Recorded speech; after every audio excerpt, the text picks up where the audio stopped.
Welcome to Inside the Firm, a podcast dedicated to small business owners and hosted by entrepreneurs, Alex Gore and Lance Cayko. Each week, they take you on their journey of how to start, run, and grow a business by bringing you inside their architecture and real estate development firm. Get a behind-the-scenes tour of how these business leaders manage their clients and foster company culture while creating new and innovative projects. And now your hosts, Alex Gore and Lance Cayko. Welcome to another edition of Inside the Firm. I am your co-host, Al Gore. I'm here with the main man, main honcho, Lance Cayko. How's it going? It is going quite well, minus the fishing. But hey, that's not what this podcast is about. But why not the fishing? You're not catching no fish? Oh, man. Where do you fish right now? January. There's not really good ice on the front range. You got to drive 3 hours to get to good ice. There's like one lake open, etc. Gotcha. Just put some in your bathtub. Yes. Name them all. Catch them. Release them. They'll be so pissed well, at you. hey, why do I got to put in my bathtub? I remember I have that pool in my house. You do? Water feature. Yeah. I think it's 4 inches. Hey, we had goldfish. They survived for a while. Just catching goldfish. It's just now that with all your professional gear. Absolutely. Yeah. I'll get in my boat. Yeah. Kids are like, I think Dad went crazy. I think it's confirmed. I believe that's true. Yeah. Well, if you don't want to go crazy, and if you want to, and you got some free time, and you're not going fishing because of all of those reasons, yep, and you're still using AutoCAD, or you're not that proficient in Revit, go to RevitRocketship.com, where yours truly teaches you Revit. I just got another review. I don't have time to look it up, but basically someone downloaded, used it, loved it. It was just great. It was perfect for them. They were waiting to get into Revit. Amazing. And this was a great step for them to do it. They could understand it because they understand buildings. That's how we teach. We teach the model like you build. So go to RevitRocketship.com. Make that happen. Every day, more architecture professionals are adding ARCAT to their workflow to save them time and money. ARCAT helps designers, specifiers, and architects compare and select the best products for their projects with their powerful search engine. They also offer data files like CAD. BIM, if you're using Revit. Oh, look at that. There you go. With RevitRocketship.com and specifications right on the same time and the same site for free without registration. Visit ARCAT.com today and see why so many professionals are consolidating their product search to one task. That is, visit ARCAT.com. That's ARCAT.com. Trust me, yours truly, Al's truly, others truly who have worked at F9. Shout out Bob Wygant, Robert Wygant of Sumax. We have custom hand built a lot of the content that's on there. So you can trust it. You can use it. And we use it all the time. We still use it. A matter of fact, we used it last week, I think. We found like a dumpster on there. We literally needed a dumpster. Yeah. Put it in our family, our template, our internal template, and made it happen. We could not have done that with ARCAT. Well, let me bring you inside the firm, because what happened is one of our guys said, should I make a dumpster? Could have took him an hour or two. And that's the point. And Lance said, why don't you just go look at ARCAT? Yep. And it was there, and it saved 58 minutes. And it's such trustworthy content. I think that's one of the big... Number one, they're not taking your damn data. And that is so huge in this world of data whores. There's just no way of putting it, right? Gobblers. Literally. It's like, think about it. So like if anybody's watched The Social Dilemma, one of the key phrases with that is that if it's free, you're the product. So ARCAT does not do that, and that is so refreshing in this day and age. So you can sign up for free. You don't even have to sign up. You just go there. You just visit it. You can download. It's just there for you to make it happen. So make your life easier. Go to ARCAT.com today. That's ARCAT.com. Perfect. What's next? I'll tell you what's next, Al. Client control. Okay? There's all different... And so we have a little thing that Alex and I work off of for this podcast, and one of the bullet points is client control. And why I put that down is because I'm not talking about you literally controlling your clients. I'm talking about seeing the red flags of when somebody is just not willing to give up control. But at the same time, it's perplexing to you, the professional, because you're like, hey, I thought you hired me to do my job. I thought you hired me to sort of take control of this situation because you're a fish out of water. You do. There you go. Another fishing analogy every time. Because you clearly have another job, be finance, be tech, be whatever. That is your job. This is my job. Yeah, it's like Penny. Shout out Penny, our bookkeeper. Yeah. I don't know what I'm doing. Please do that. You make my life so much easier. Yeah. Thank you for doing your job. Yep. And I'll give you the control over that. So if you find yourself in that situation, then here's an example. So let's say you're gonna build a little addition for somebody, or you're gonna design a little addition for somebody, right? But in the building instance is a good example of, and you're like, hey, excavator's coming out next Monday to do that, and they say for some crazy reason, who knows, they hit back with like, well, why do we need an excavator? It's like, oh man, I feel like you were trusting me to start the job. Like, what are you talking about? You know? So it's going to be like a game time decision. I think literally, and this is just me just spitballing now. You tell me if yours would be different. Like a game time decision of, it might be where you say, hey, either you just give them a good gut check and tell them the brutal truth of either you let me do my job that you hired me to do, or I don't think I'm going to be able to do my job, and I think we can't work together. Yes. Yeah. Either I'm doing the job or you're doing the job. But also, I mean, there's good analogies you can bring up, like just like the bookkeeper analogy. Say, hey, I have a bookkeeper. For them, like I give them the task and they do the job. If I sat next to them and asked them why they were doing everything, one, yeah, if you want to learn, that's fine. But two, do you think that would take them longer? Do you think that would speed them up or slow them down? Yep. You helping is not helping. Yep. You micromanaging is not helping. Yep. So you can't micromanage me, or else you just have to manage it yourself because it's not helping the process. Yep.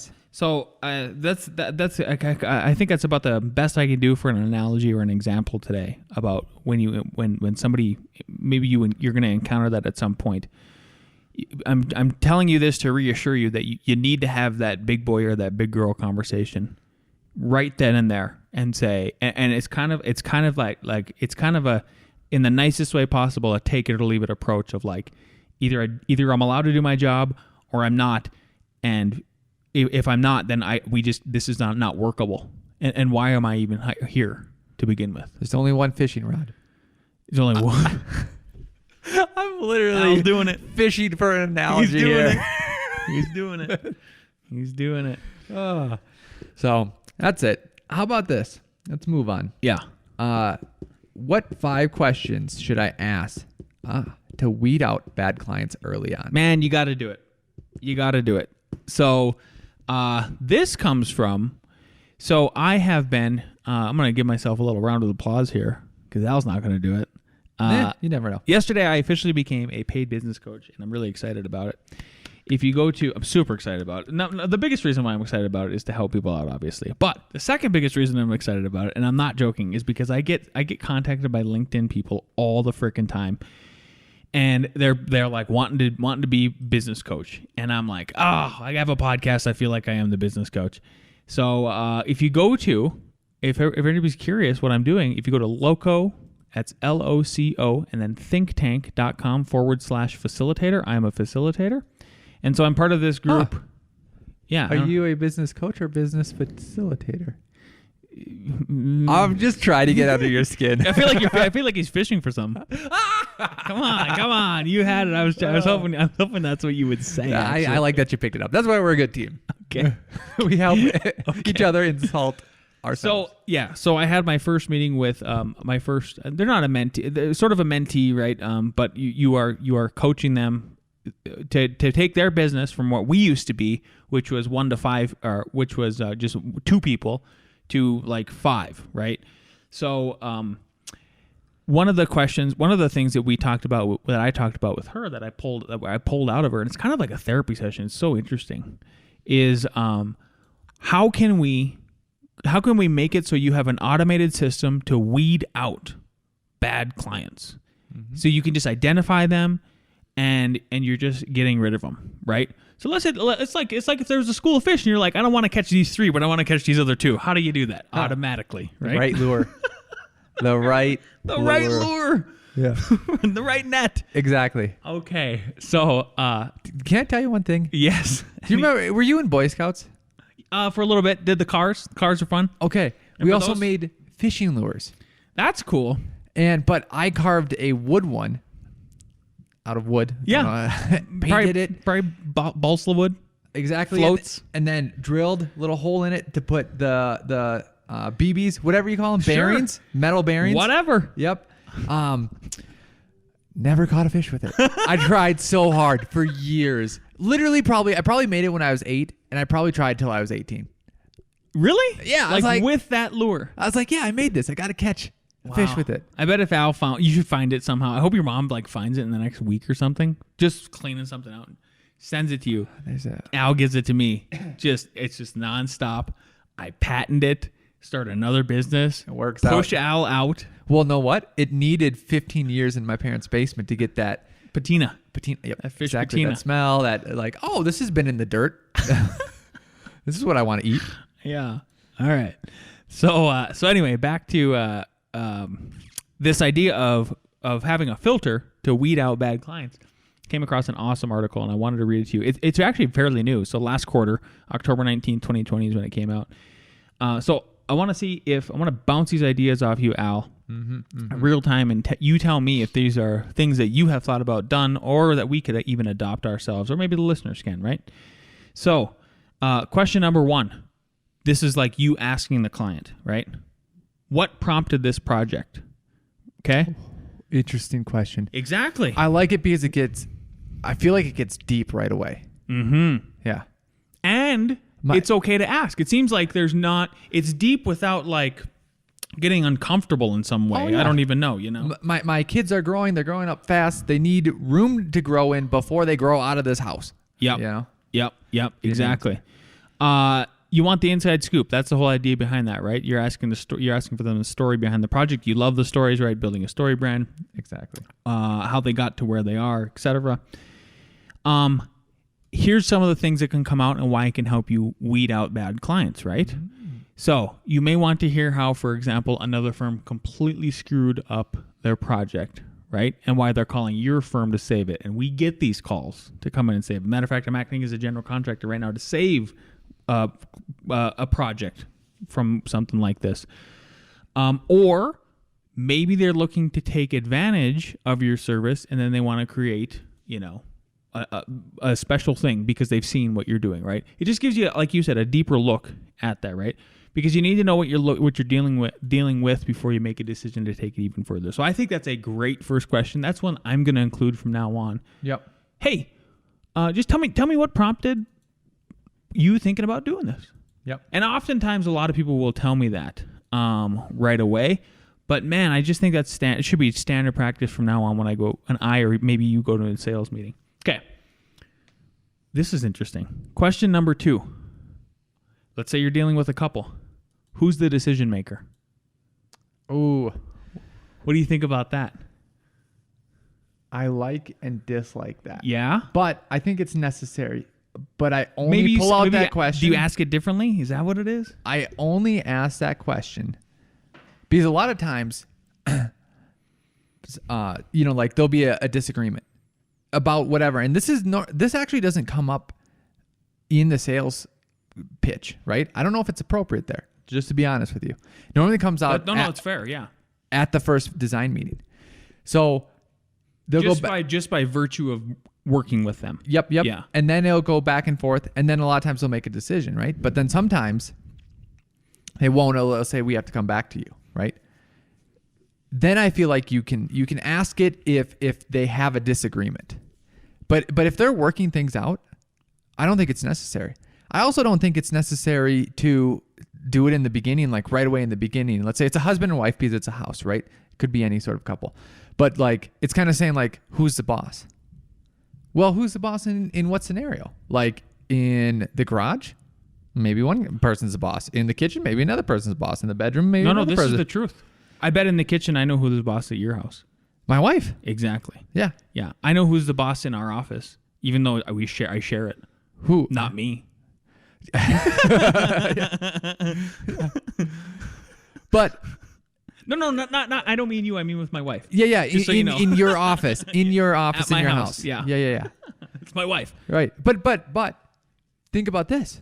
What if I was designing your guys' house and I said, who's the boss? Lance, you're going to say you're the boss. And then she's going to be like, well, what about in the office? Or what about in the kitchen? What Exactly. No. So maybe here's the way I would feel comfortable asking a question very much similar to this. Yeah. And it would be, tell me about who is going to be making the decision for the finishes versus who's going to be making the decisions for the space layout, or are you guys going to be making them collectively together? I think you kind of at that point then address two different scenarios, and at Yep. the same time you bring it all the way back around. Yep. And give them the opportunity for them to examine those two first, and then they can instantly kind of think in their head like, oh yeah, well I actually give a shit about the carpet, but I know Ed doesn't care. He just cares Right. about his man cave or whatever. Yeah. The only thing I would say is that I don't know. In my experience, this question isn't necessary, and it could lead to it could almost, it's like introducing a problem where the majority of the time they're God, not. that's another good way of putting it. It is almost like introducing a problem. You're introducing conflict. Yeah. That's why like you almost need to bring it up later, if at all. You know, the only one that I usually ask Because that think about this. Think about, let's say we were talking to a banker, anyone, and right away they asked us, who's the decision maker? Like, what are you talking about? I'd be like, honestly, I'd be like, I don't know. Lance and I will talk about it, and one of us will let you know. Like, look at Al. He got a little offended there. He offended himself in that scenario. Exactly. I could feel it. Good. You were like, punch it. More choking. He was choking himself out. Yeah. Jiu-jitsu. Yeah. Gosh, because it introduces conflict. What if like? I'm trying to think about who is where the scenario. I'm not sure this works in a residential scenario. I can think of a few instances where it has worked in a corporate scenario where we've had private companies hire us to do projects, but they have been very forthcoming with when we sign the contract, they're like, I'll be taking the lead on decisions, and she or he will be taking the lead on payments. Great distinction, because there was an example of a university that was doing a building for the president, and then God, I think it was either the president or the president's wife or something was making decisions, but the university was paying for it, and then like it got out of budget. Wait, who's the decision maker? Is it like, because in that scenario, it should have just been the university, whoever was in charge at the university for that construction project. You know what I mean? Like it should have cycled through them. So let's say you're working for a corporate client, right? I think you need to do it, because there might be a guy or girl that's responsible for the whole budget, but then all of a sudden people get to, like collaborate and say their inputs. Okay, am I just taking everyone's input and putting it in, or does it go through a decision maker? Because some people will want pools. Yeah, Literally. Well, are we doing that? Are we not doing that? I think it's more of a corporate thing. Yeah, I don't think it's a residential thing. And I think what Al was saying is right, is that it comes out in the meetings. So you just need to pay attention to the meetings. Yep. But you still at the same time have to be sensitive to, like, say it's a husband and a wife, again, that scenario, right? And that you can't, like, don't leave the wife off the emails. Don't leave the husband off the emails. Oh, yeah. So Not at all. Yeah. All right. Number 3. Can you give me a ballpark budget? Well, yeah, I love that question. Yeah. I say that all the time. Yeah. Great question. Yeah. So this article goes on to say, you wait a minute. Is this you asking them or them asking you? Because No. This is you asking the client. That's the head of the article. Yes. We're asking the client. Construction. Do you have a ballpark construction budget? I ask that all the time. Yep. I agree. What do you do if they say it's too? I mean, no. I know what you say already. I was just gonna answer my own question there. I like it too because then it's like, oh, that's just so you know, you're gonna need to double that. Like, there's just no way around it. I'm telling you the truth. I'm not here to lie. Answer your own question for the audience. It was, what do you say, Lance? What do you say if they say it's about their answer is it's going to be half of what you know it's going to take to get it done? Oh, okay. That's it. Okay. Question number 4: when will you be ready to start? Yeah, that's pretty straightforward. Great question too. Yeah, man, we only got hung up on one of these. But it makes sense we got hung up on this other one. Man, you're just introducing conflict in that third one. I think it was the third one. Was the third one? Second one. Last one. Oh, this is a good one. I think. Who else are you talking to? Oh. What do you think of that one? I don't ask that often. I don't either. I've done it before and I don't like it.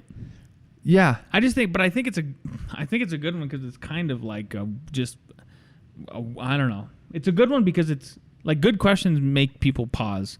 Yep. But that's more of like when you're giving an interview, literally on a podcast. I have had subs ask me that, and I don't mind giving them an answer.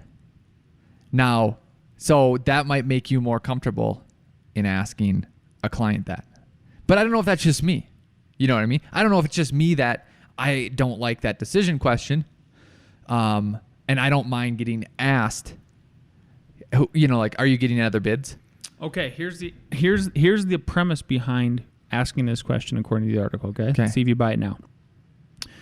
This is literally quote verbatim from the article. The standard, from my experience, is 3 designers in total. If they say they're talking to 8 designers and they're narrowing it down, that's a red flag for me in a number of ways. Number 1, they may need to see 10 concepts before they make a decision.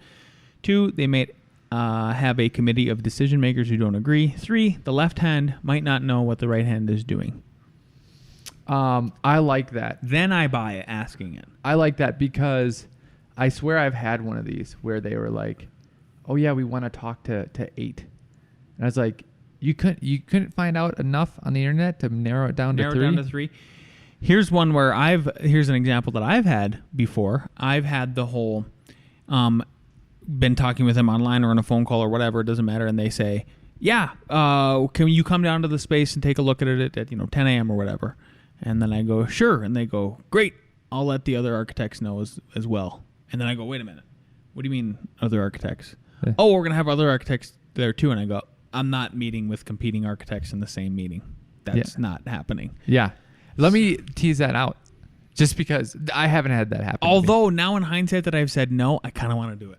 Just as a life experience, like, got to try everything once. Yeah. I don't know. I think I wouldn't. Now that we say this, like, I think I would now do it. Right? Yeah. Just to do it. Yeah. But okay. Would I have? Nick, do you want to meet with Nick? Do you want to meet with a potential client up here in Colorado at the same time? Yeah. I want to give 2 things. Would I met with 3 excavators at the same time? Would I? I don't know. But you answer these questions. You answer, and then here's another one. Be like, sure. And then, hey, I would really want you to come to the office just so you can see my office, the work area, introduce you to maybe some of the people. What time can you come? And they say, what time? Great. I'll let the other clients know. I'll let, we'll schedule a whole bunch of clients at the same time. Oh, man.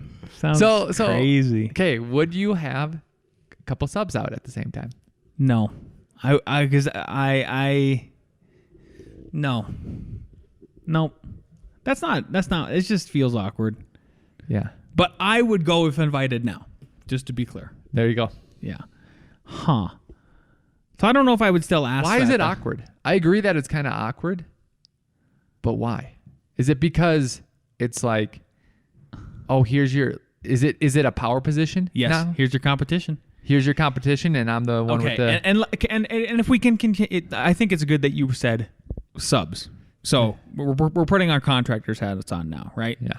I think it's good that you did that, right? So, and just to be clear, like all of our subs, not all of our subs, all of our electrical subs, here's a good example, are They're male-owned firms. So males, I'm a male, Al's a male. We obviously, so we know, like, there's an alpha thing that comes out when there's competing people there. Like, it just is that way. I just feel like it would get awkward at that point, you know? I don't know. I don't know. Like what if one sub asks, like, are we going to do this or that? And the other sub's like, you don't need to fucking do that. Fuck that guy. You know what I mean? Like, sorry for the language, but you know what I'm saying? Yeah. You instantly saw how he went to complete, sub talk. Yeah.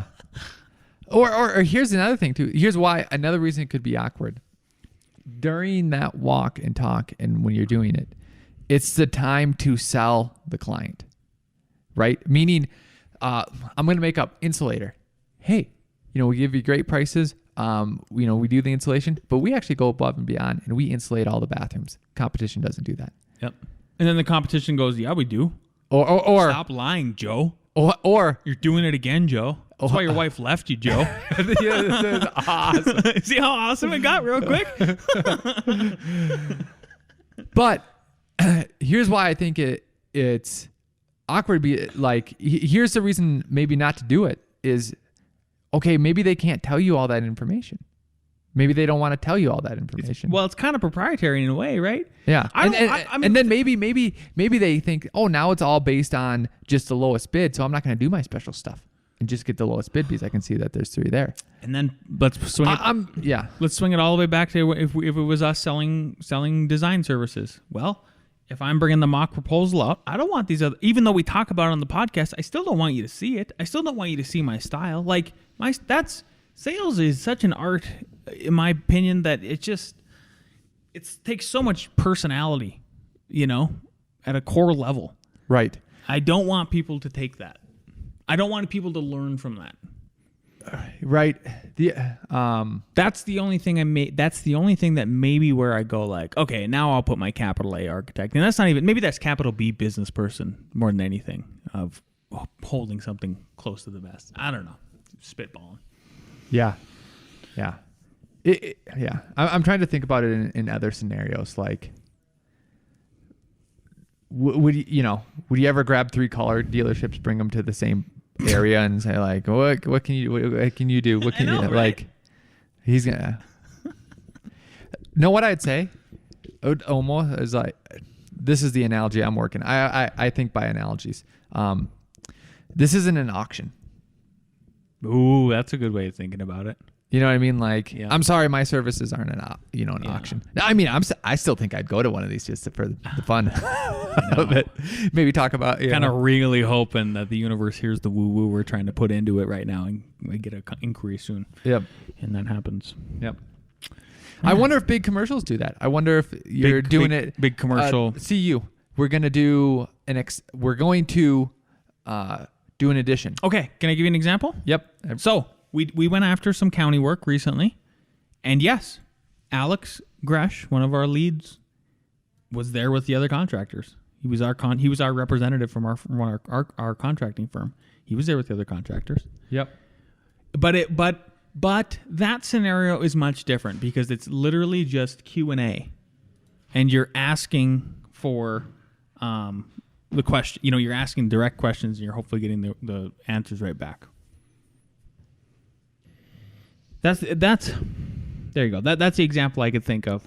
Okay, here's the difference. If it's information only and you're not expected to talk about if somehow the client knew, oh, you aren't asking how much this is going to cost. Mm-hmm. You aren't asking what your process is. It's only about me getting the information out to you. Bingo. And that's why it's different in the corporate setting. Because it's all just like, here's the addition. Here's even the public setting. That's what I meant. Yeah, public too. Blah, blah, blah.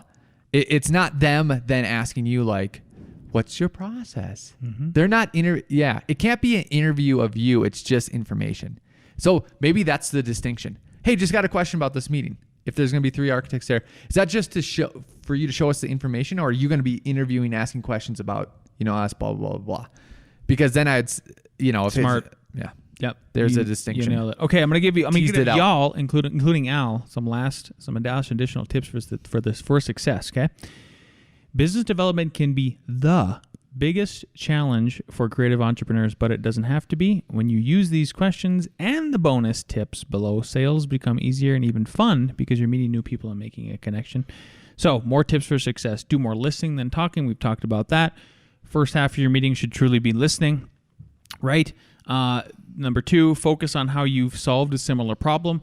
Excellent. Alex always makes analogies. I do too when I'm at these meetings. It's another way to sort of connect with people, right? So, for example, from this article, quote, when my client Diane launched her new identity, she doubled her sales in the first 6 months because people understood what she does and how she's different, end quote. I know Alex has used, I wonder if you can think of an example of like how you've talked about like what you did for somebody else. My one example would be like shipping containers. You know, we talked about now that we've done a shipping container project for like a potential shipping container person. And we're like, oh yeah, I see we've done that. And here's how we made it work. Then we instantly become the expert. Yep. And we instantly become the trusted person. Yep. Okay, I'll give you a tip. Yeah. Tip for tip. It says listen more than you talk. What are you listening for, right? Listen for how they ask you or a question. For example, here's 2 cues for you. Okay. They ask you how to do something or why to do something, right? How to do something, I believe they're asking for like, oh, are you competent? You know what you're doing? Like they're interested in the nuts and bolts. So that's how you tailor your response back to them, right? They ask, hey, why would you do this? They are now more of a thinking type of person. Like they want to know a thought process. They want to know process, right? So you want to speak in their language, and you can't speak in their language unless you listen to them. Bingo. That's what I'm giving. Yep. Last one.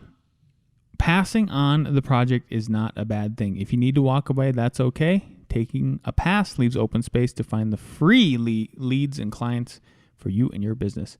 If you're busy with energy-draining, bad-paying clients, there's no space for the good ones. I had a phone call with Brian Tinker Holmes, been on the podcast last night, and he said that if he's winning more than 40% of the project he's going after, he's doing something wrong. And I go, that's interesting. Whoa. And I thought to my head about that's interesting. Yep. And I thought about the sales meetings I've had in the past 2 weeks. And as far as revenue streams coming in, I landed 40% of what I went after.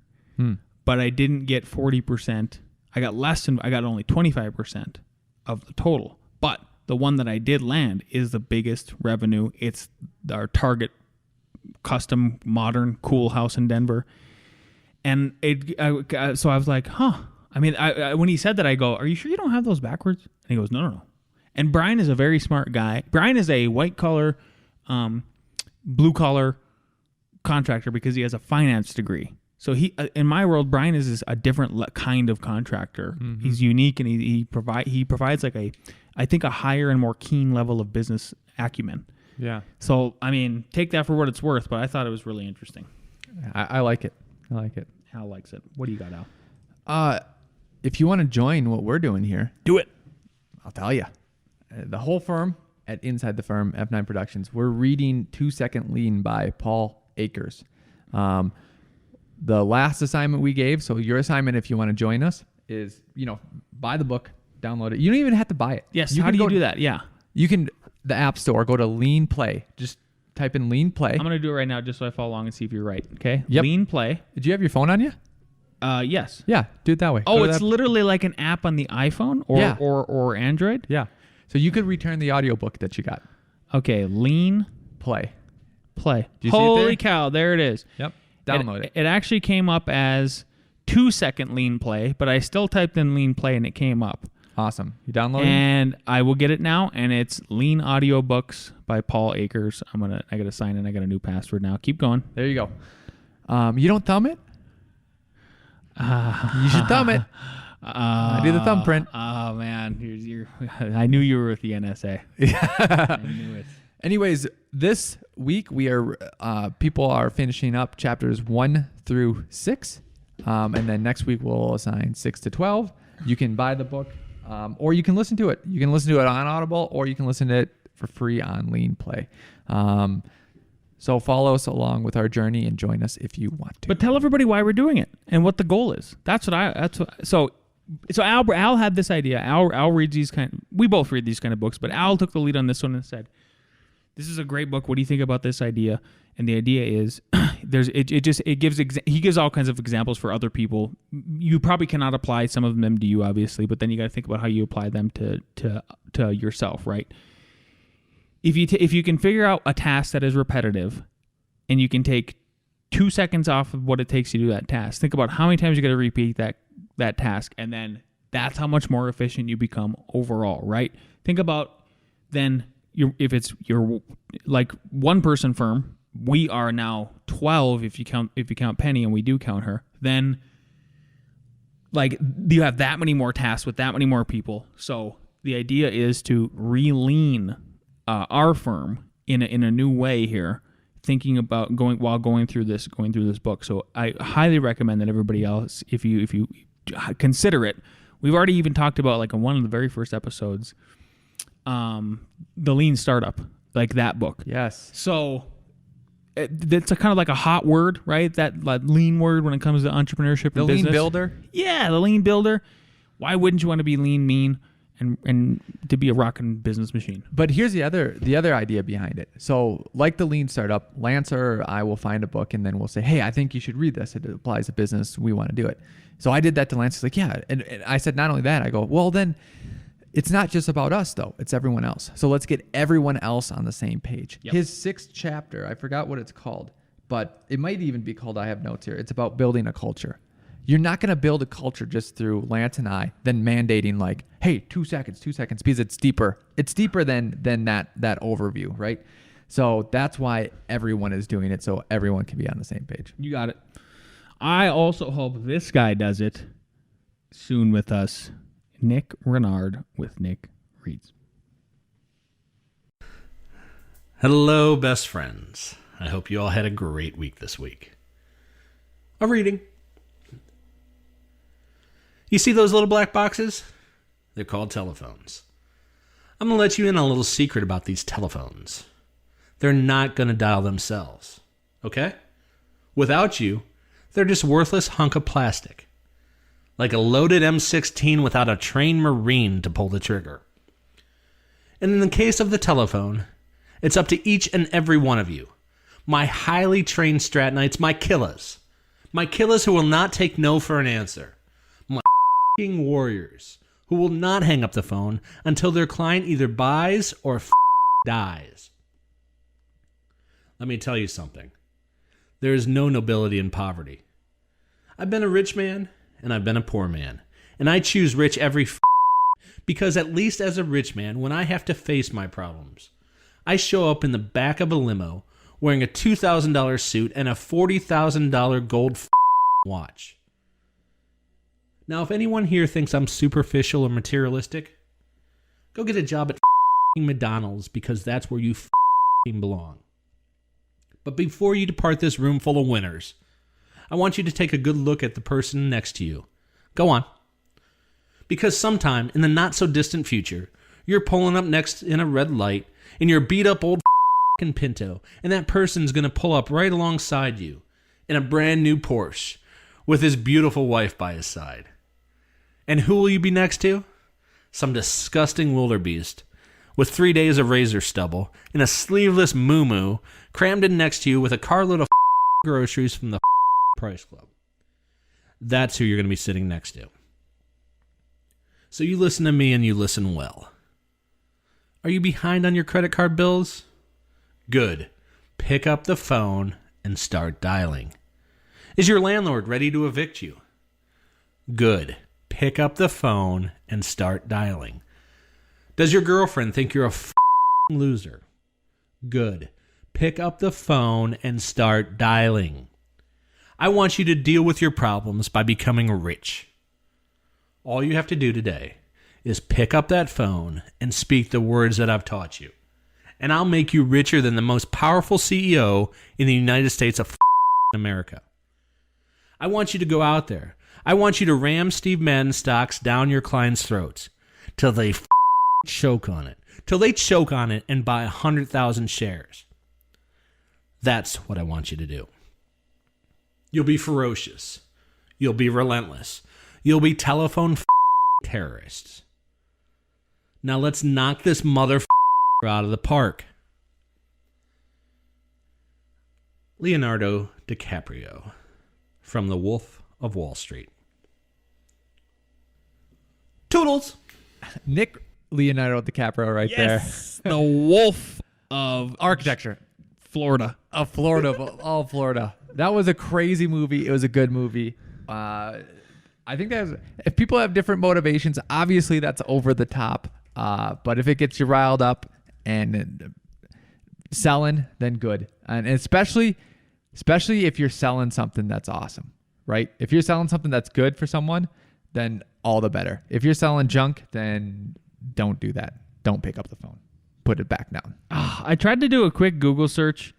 Good stuff, Al. I tried to do a quick Google search of TJ Eckert inside the firm because I had my friend TJ on, I think last summer, and that we actually played an audio clip of that excerpt from the movie first before TJ's podcast, and TJ was an insurance salesman, and he was really good at it, and by really good at it meaning sleazy.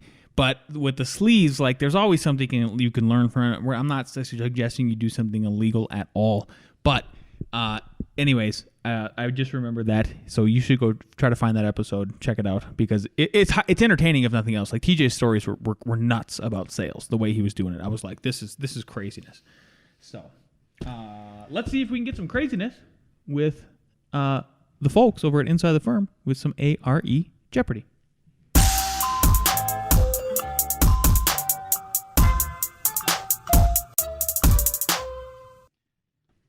How high are the standard kitchen countertops?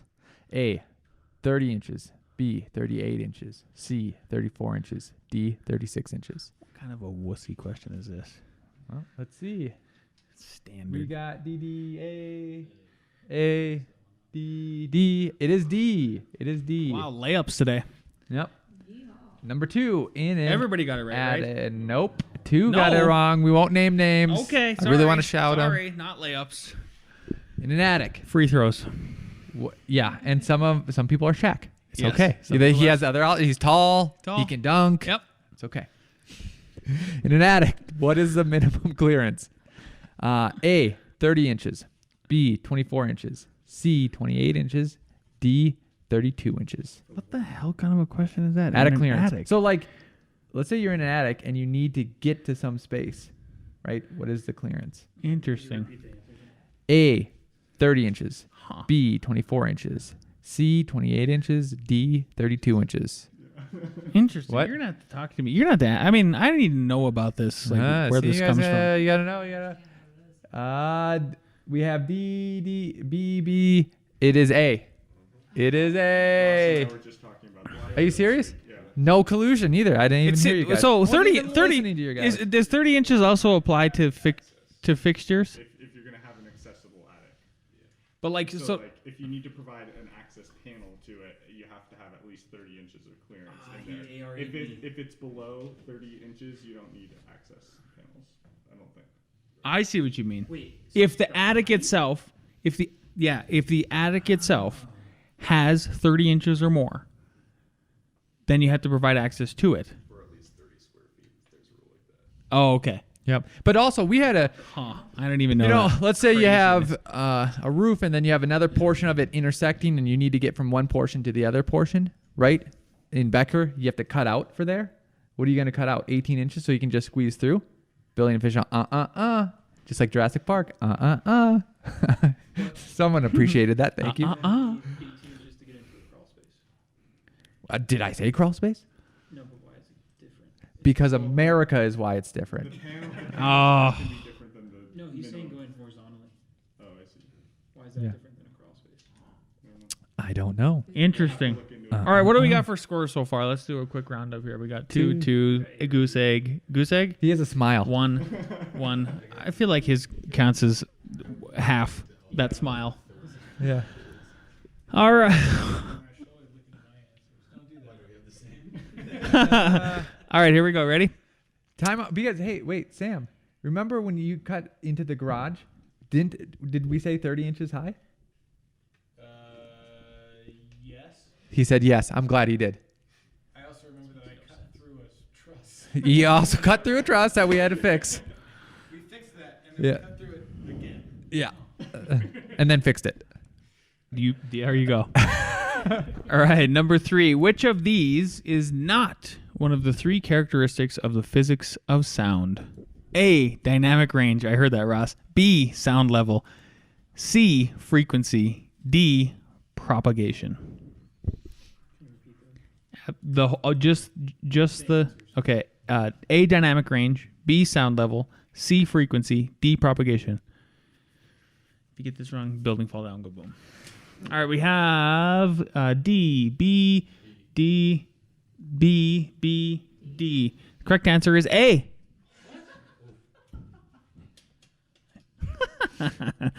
Sound ones are the worst, aren't they? Who cares? Who cares? On this season of Inside the Firm. Okay, number 4. Ready? Which sound absorption coefficient indicates the highest amount of noise reflection? I'll repeat it. Which sound absorption coefficient indicates the highest amount of noise reflection? A, 0. B, 1. C, 0.001. D, 0.01. Can you say them again? The answers?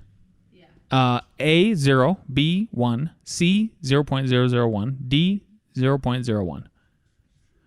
Doo-doo-doo. Easy, right? Doo-doo-doo. Easy. Here we go. Doo-doo, We have B, C, B, D, D, D. The correct answer is A. 0. Okay, Mark, come. I think we have a tiebreaker. We have a tie, right? Yep. 2 and 2? So, yep. All right, Mark. Mark's going to read it. I'm going to look. It's going to be fastest answers, quickest guns, gets the win, that gets it correct. If someone guesses, the other person has another opportunity to guess afterwards. I will point. You will say if they're correct or not. Guys, we're still doing a podcast here. Go ahead, Mark. All right. What temperature in degrees Fahrenheit is used when calculating the number of heating or cooling degree days? What degree? Numbers it probably is. It's a number. Say it again. Read it again. What temperature in degrees Fahrenheit is used when calculating the number of heating or cooling degree days? Higher than that, lower than that? Higher than 40, lower than 80. Higher, Well, but they were the same thing. No? I know. They were. They were. lower, Okay, wait. lower. There it is. 65 degrees Fahrenheit. So explain what that means. So if the temperature is above 65 degrees, then Means you're the gonna heat. difference between that is you're going to cool. You're going to have a cooling degree day. So Yes. if it's 72 degrees, it's a 7-degree cooling day. Yeah. And so that's People just keep their house at 65? that's just the number they use. number they use. Yeah. Okay. You keep your house at 65? In the summer? Not in the summer. Well, there you go. If you're interested in Revit Rocket Ship, can we play Nick again? Sure. I think he sold one for us the other day. That's so because there you go. he's our best spokesman. There you go. There you have it. Talk to you next week. Best friends. Are you a growing studio like we are at Dig? Are you hiring people with Revit experience only to find out they don't use the tool like you do? Are you losing time and money? Well, friends, that's a problem. And it's one we shared with you until we invested in Revit Rocket Ship. That's right, friends, Revit Rocket Ship. Revit Rocket Ship is officially the unofficial training method for all new hire Dig teammates.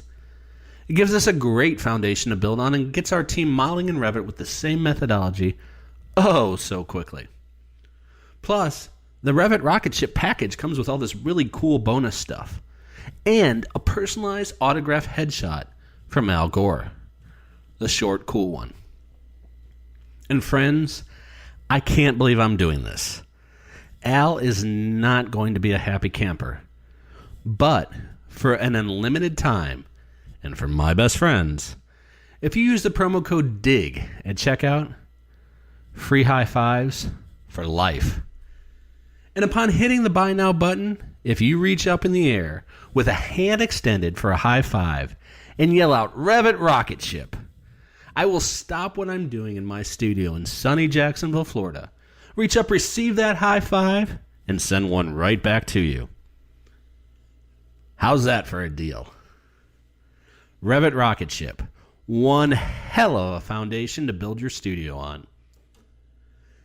A message from a currently unpaid spokesman.